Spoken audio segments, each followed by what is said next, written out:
Welcome. I'm Doug Morgan, and you're listening to Uncommon Sense, where we hunt for the truth in the topics you're not supposed to talk about, Christianity and politics.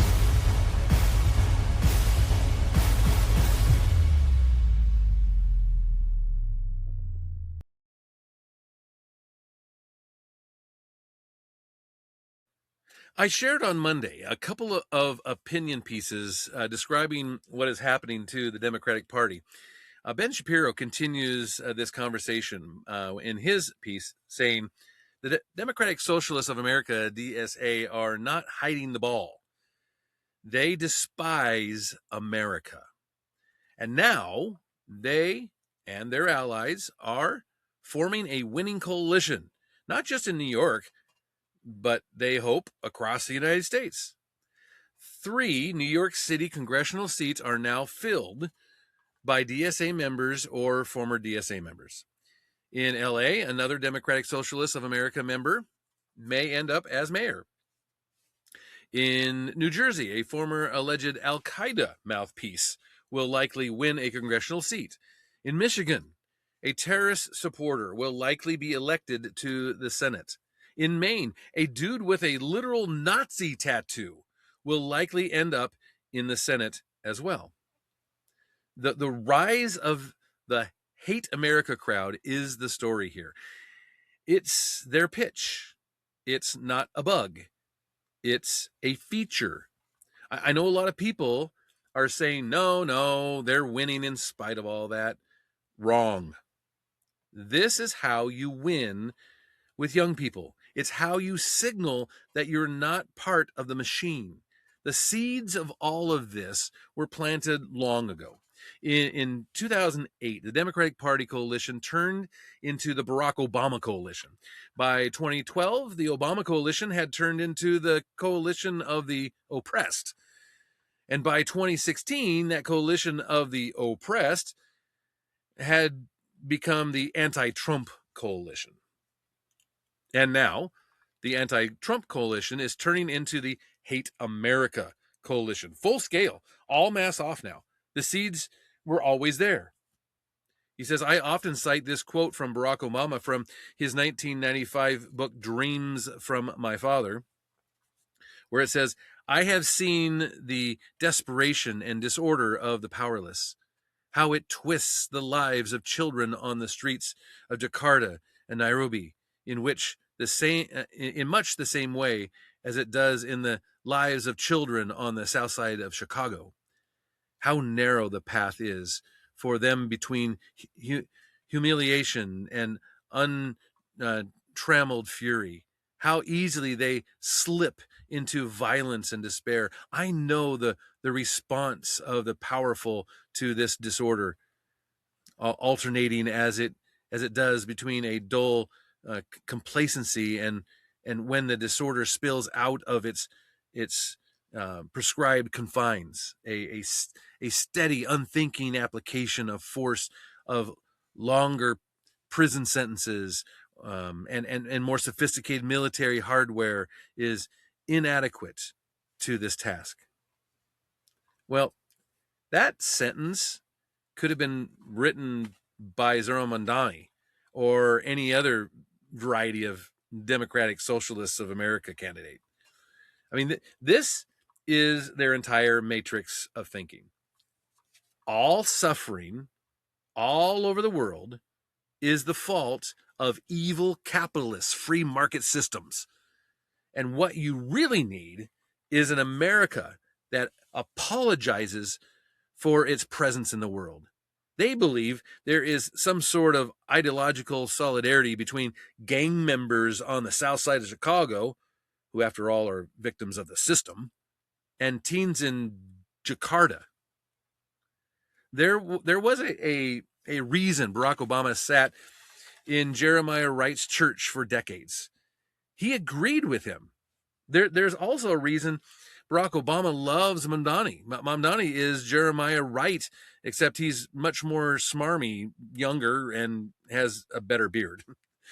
Bernie Sanders almost won the Democratic nomination in 2016, running against the Democratic Party as an open advocate of anti-American socialism.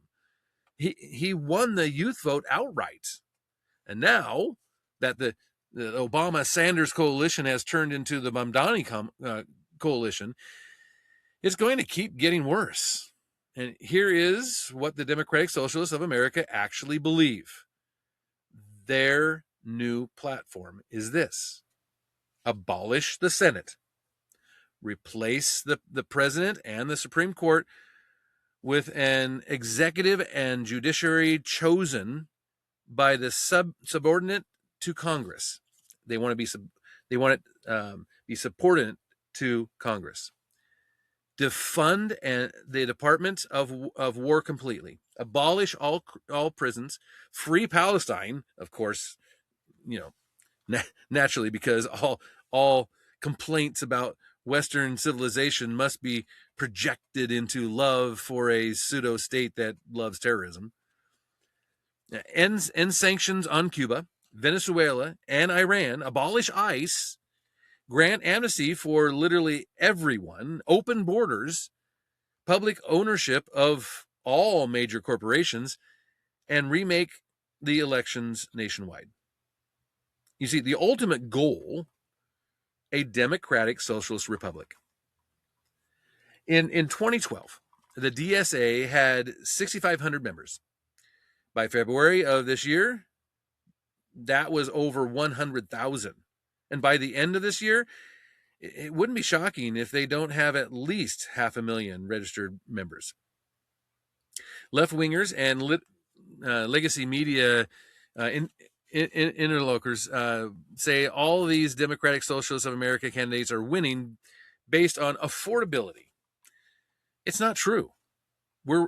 They're winning primaries, not based on affordability, but from a bunch of white college-educated voters. The Democratic Socialists of America is led by overeducated white people.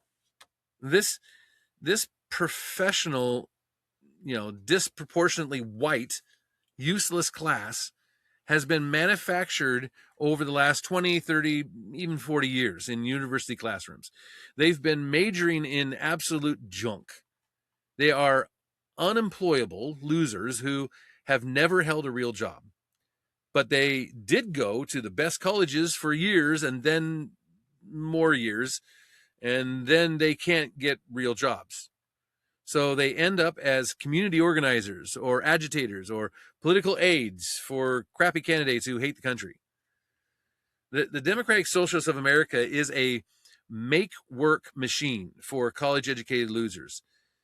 That's what it is. And this is who these folks are. The core group is useless people, pseudo-intellectuals, not particularly smart, but granted high degrees in useless garbage, who now have extra time on their hands, and they're going to lead the revolution.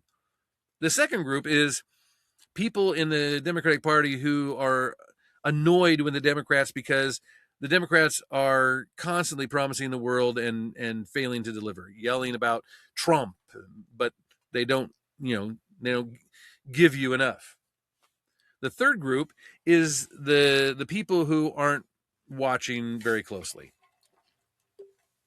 The Joe Rogans or the Theo Vaughns, who are perfectly happy, I'm sure, to host members of the DSA and hit them with no difficult questions, but talk about how revolutionary they are and how they are changing it up politically.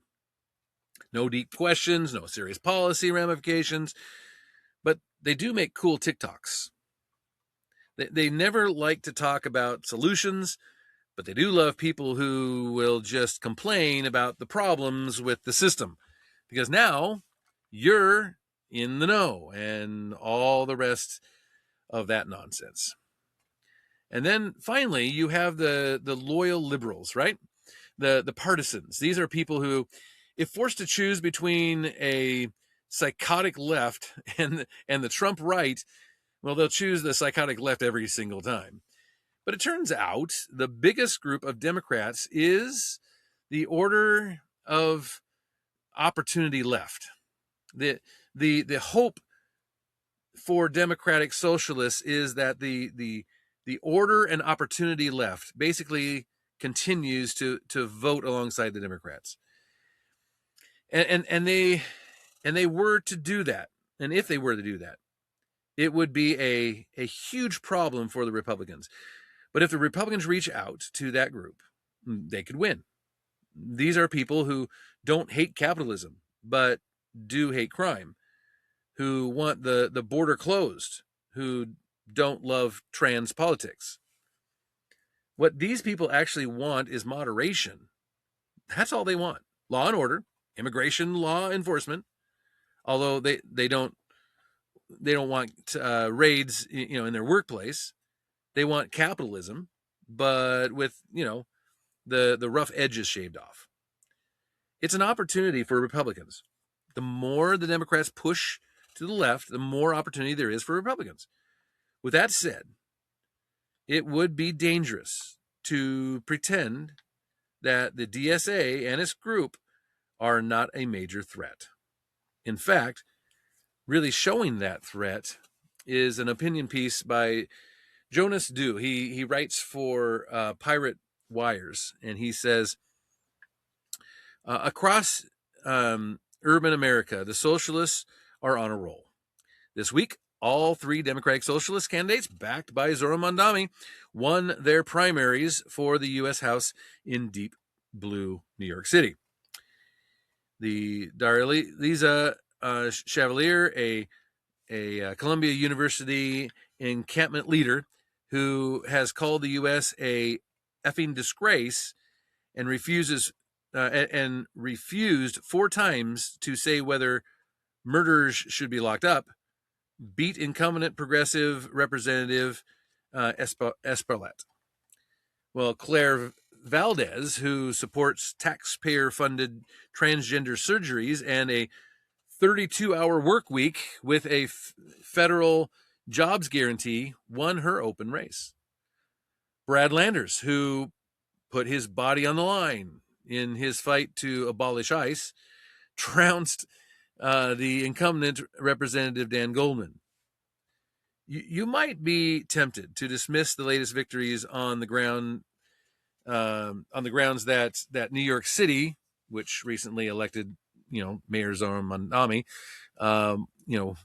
warmth of collectivism type guy, is America's designated socialism, containment zone. But the far left's momentum is by no means unique to the Empire State.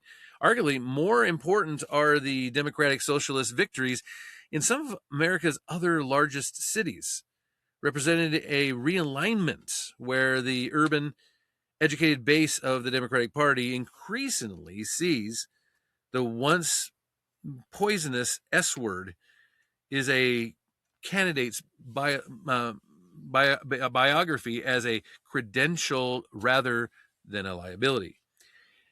Janice Louis George is all but guaranteed to become the next mayor of Washington, D.C. The 38-year-old former prosecutor won the Democratic primary last week with 54% of the votes and faces no serious Republican opposition. Barring an act of near political fiction like Congress taking on DC's self-rule, which may include Trump, have fantasized about, that the nation's capital will become the latest major city to succumb to the allure of the Democratic Socialists of America. Louis George wants to expand rent stabilization, build affordable housing by leveraging billions of dollars from city pension funds, provide universal child care, and make transit free.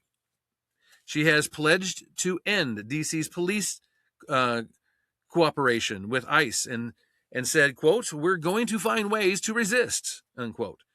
Resist Trump, of course, after the president threatened to take back Washington and run it on a federal basis if a Democratic Socialist became mayor.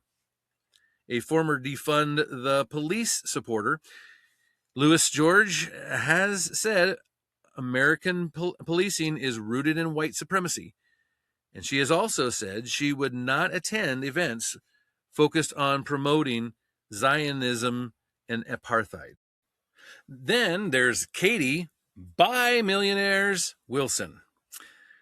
She's of Seattle, of course. She took office this January. And since then, Wilson has steered $115 million to the city-run social housing developer and has pushed toward free universal childcare and school meals, which is a proposed local capital gains tax that would fund that kind of thing.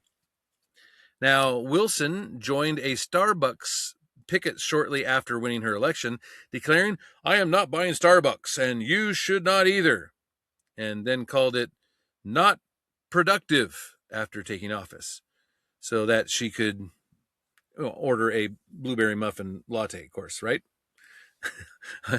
I guess I broke my boycott type thing.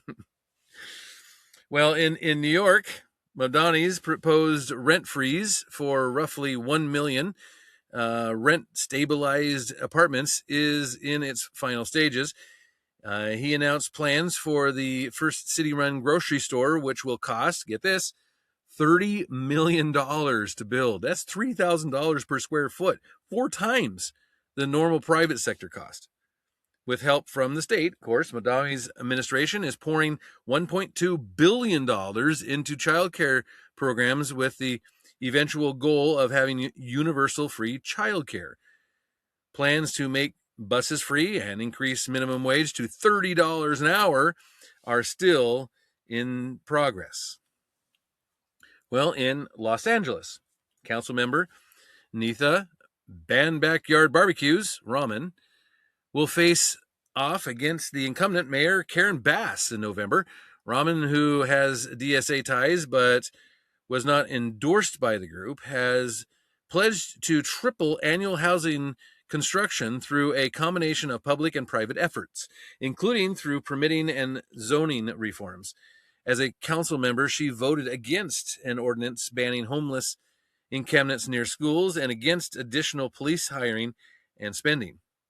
LA mayoral candidate Spencer Pratt, a Republican who nearly qualified for the runoff for one, alleged Rahman's assumption that street medicine teams, among other things, would fix the city's epidemic killer zombie problem.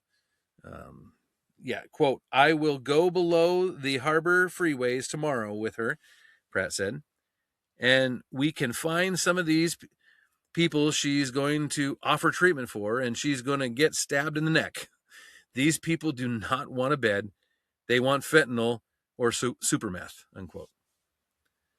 Well, Pratt's regular guy populism is perhaps best suited to define, as a point of contrast, the recent momentum of municipal democratic socialists. In the larger war for the soul of the Democratic Party, appealing to the American center, like the regular guys, is once again being sacrificed on the mantle of the young, educated, downwardly mobile professional class. In some ways, it's a repeat of the 19th century European labor movement, which happened not among the poorest laborers, but among the aristocrats of labor. According to John Judas. He's an author and lifelong democratic socialist.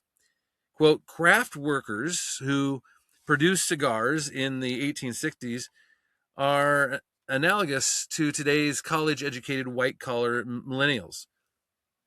The Palestinian-supporting, Mamdani-endorsing Starbucks workers protesting unfair labor practices, say, in their support for populism on the left.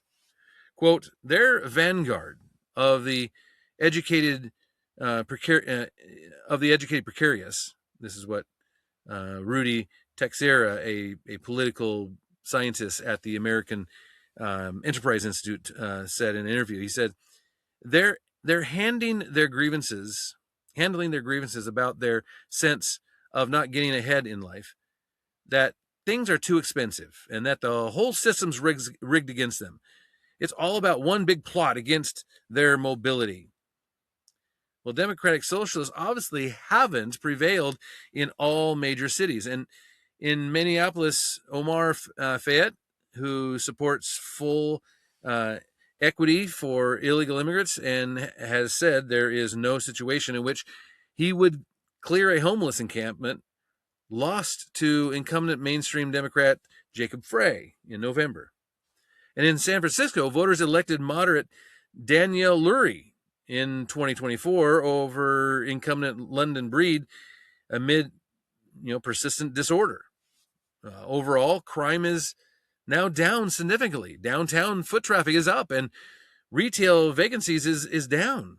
Even in New York and Seattle, Madani and Wilson are finding that their platforms politically constrained by their state governments and city councils. Yet, these experiments in political moderation have done little to diminish socialism's appeal among younger urban voters.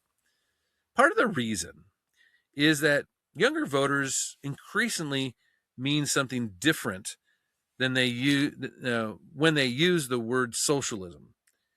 And an older voter who, these are familiar with Soviet-style state economic ownership, comprise a decreasingly share of the electorate.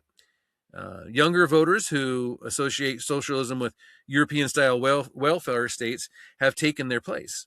Madani, Louis George, Wilson, Rahman all ran on the affordability agenda, calling for more public subsidized housing and taxing the rich, for example. Quote, sewer socialism, unquote, is the term often used to describe these kinds of candidates, including by Madani himself, emphasizing better and improved public services. But the modern democratic socialists have a poor record of actually doing that. Quote, to the extent they're sewer socialists right now, they ain't fixing too many sewers, said Sarah. Just possibly, fixing sewers is not the point. Too many in the voting base, it's often the culturally radical policies that the DSA is the vanguard of, like transgenderism, immigration, and climate, maximalism. That is the real draw. Aside from the affordability policies, all four mayoral candidates also called for resisting ICE and defunding the police in many instances. For the same reasons, radical positions on social issues doomed Kamala Harris in 2024. These takes may prevent the DSA from appealing outside the bluest parts of America in 2028. So what happens to the cities that embrace these policies? One possibility is constrained by other levers of government. They indeed fix the sewers and potholes, incentivize wealthy residents and businesses to stay and solve housing. Quote, a more likely scenario is they'll continue to run these places into the ground, and eventually people will say enough, said Texera. But I don't know. I think maybe by the time we get to, that's enough, it may be too late. In fact, kind of bringing us to the end today is Isaac Shore. He's staff writer for Mediate. And he says, the civil war between the Democratic Party establishment and the far left rebels seek to replace it has oftentimes been described as a kind of political Super Bowl, a showdown for the ages in which two powerhouses are set to collide with dramatic effect. Think immovable object meets unstoppable force. And yet, it's turned out to be a drubbing. Think Pop Warner team meets Kansas City Chiefs. On Tuesday evening, 3 such rebels, endorsed by New York City Mayor Zohran Mamdani, prevailed over 2 sitting congressmen and the preferred successor of a retiring member. Among the winners, this Darliza Chevalier, a police, prison, border abolitionist who believes the United States will be a effing disgrace, and has expressed her disgust with the interracial relationships featuring ugly colonizer women. Among the losers, Representative Dan Goldman, a down-the-line progressive who led the 2019 impeachment inquiry into Donald Trump, and has recently banned from a Brooklyn coffee shop over his support for the continued resistance or the existence of Israel.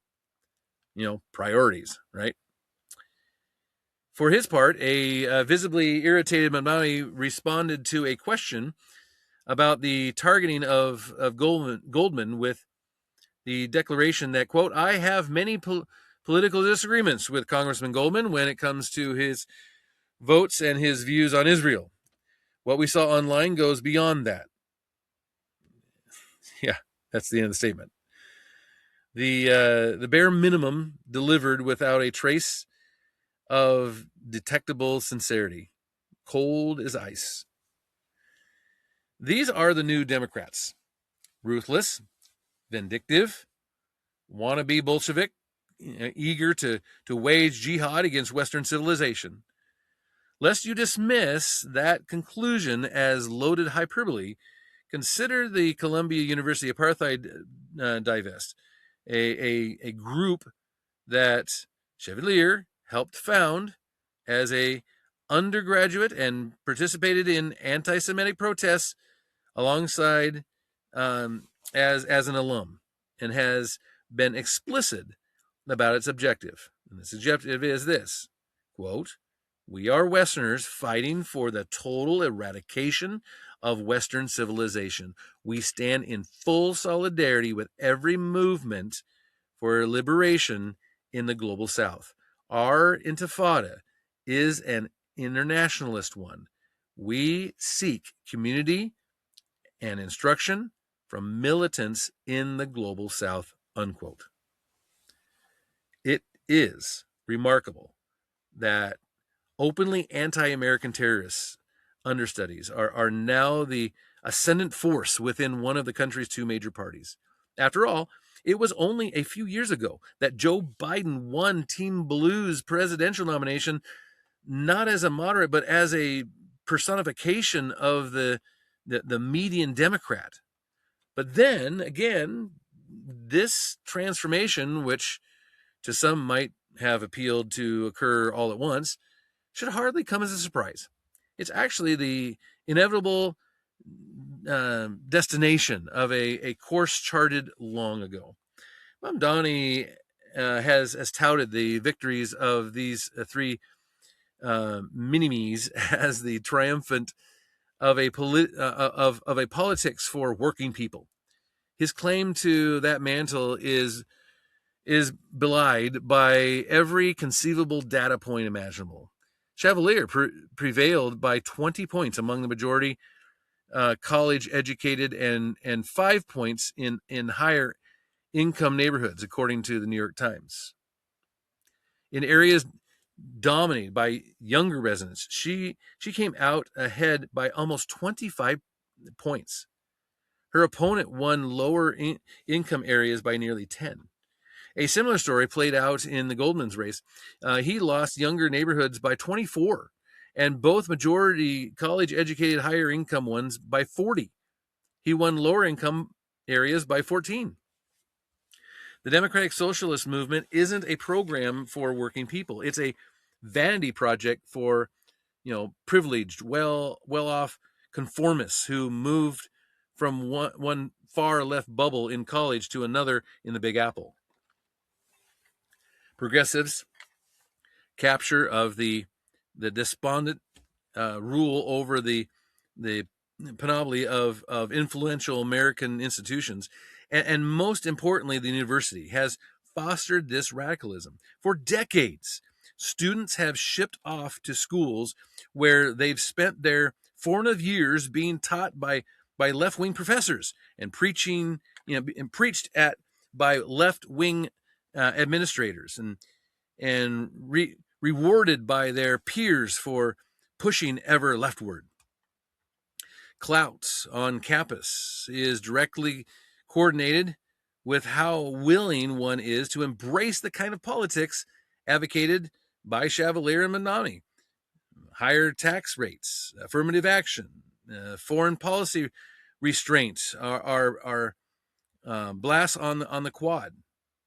It's socialist redistributionist scheme, repatrianism, and a fetishization of the America's enemies abroad, and the Islamist extremists in particular that get the blood pumping. The only and only just at this point, everyone knows that as an addict builds their tolerance, they require stronger junk and to achieve that high. At the national level, Democrats are now professing shock at the Mamdani sweep. One senior House member managed only a holy boop and buckle up after being contacted by Axios. Spare them your pity. For decades, party leaders have not only indulged this wing, but also absorbed their ideas, taking on his oath of office in 2009. Barack Obama embarked upon an apology tour to the Muslim world. In 1985, Bernie Sanders visited Daniel Ortega's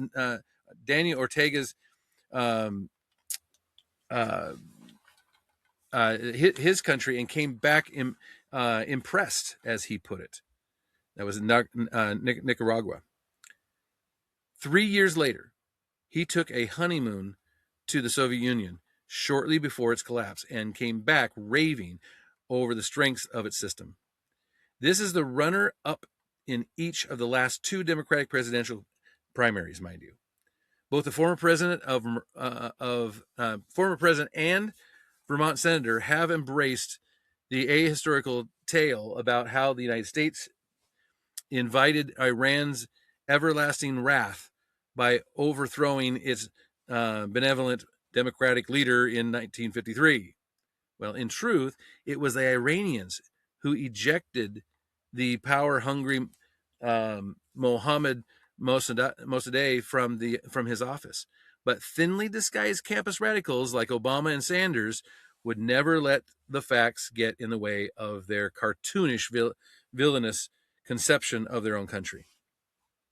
And when anti-Semitic roots and expression of anti-American and anti-Western sentiments, as well as anti-Israel ones, broke out across the country in support of the deadliest program since the Holocaust, all but a few elders either praised or turned a blind eye to them. Democrat shock is that of the man who feeds a fire with gasoline only to be consumed by it. Tuesday was a victory for them. Yes. But the Democratic Socialists won years ago. They just hadn't started counting the votes until now. I thought we really should spend this week talking about this, because I will say I have a really hard time believing that it's 2026 and we're still fighting communists. Love to hear what you have to say on it, though. Of course, you can always do that at uncommonsensepodcast.com or going to our page on YouTube, and we'd love to hear from you there. And thank you for listening. This podcast is a production of Morganite Communications.